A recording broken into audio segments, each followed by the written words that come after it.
Привет! Здравствуйте, проходите, мы вас ждем. Я сама родом из Караганды. 3 года назад в нашу семью пришла как болезнь такая. Сначала заболел старший сын, потом заболел младший, потом третий сын. Старшему у меня, считаю, можно сказать, что почти 19 через месяц будет. Второму, вот в этом месяце уже 16 будет, то есть. Потом 11, дочке 5 и младшему сыну 4.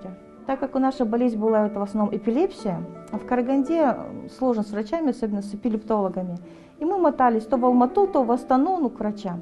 Постоянно мотаться это очень дорого. 1,5 года назад я дала в соцсети, в WhatsApp объявление по группам, мол, может кто-то в Алмате продает в рассрочку квартиру. То, что купить квартиру для нас это вообще невозможно было. И мне написала одна женщина, и она говорит, так и так, я вот встала на очередь в кооператив.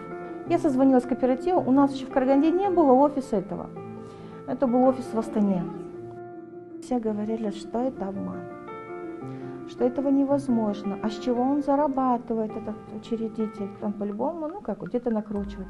Некоторые говорили, да, это возможно, но продержится кооператив там полгода-год, и то, может быть, навряд ли кто-то что-то получит. И все, я утром поехала, заключила договор, поехала домой, я перестала что-то говорить, просто молча я закидывала деньги.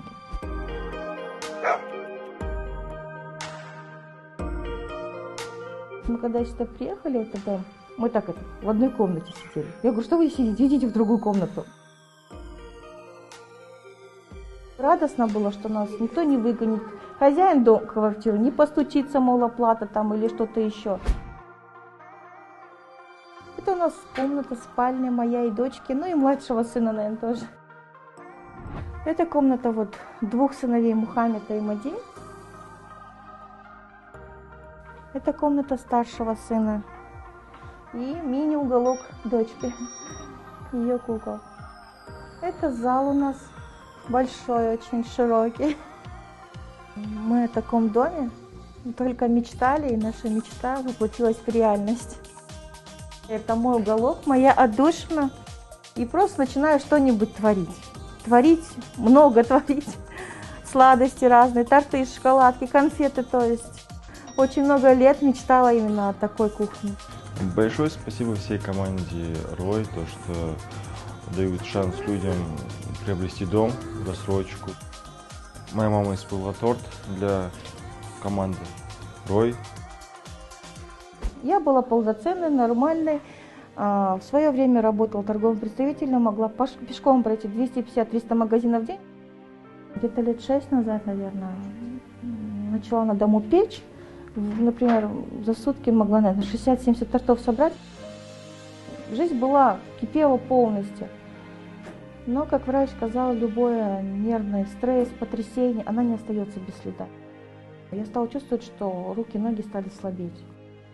Идет отказ нервов. Нервов конечностей, нервов внутренних органов, поражение, как умирают они. Это не восстанавливается. Какая бы проблема, какая бы боль или какой бы трудность или испытание не пришла бы в жизнь, нужно, мне кажется, в один момент собраться так в кучу, подумать, посидеть, все взвесить, как говорят, встать, обтряхнуться и дальше пойти.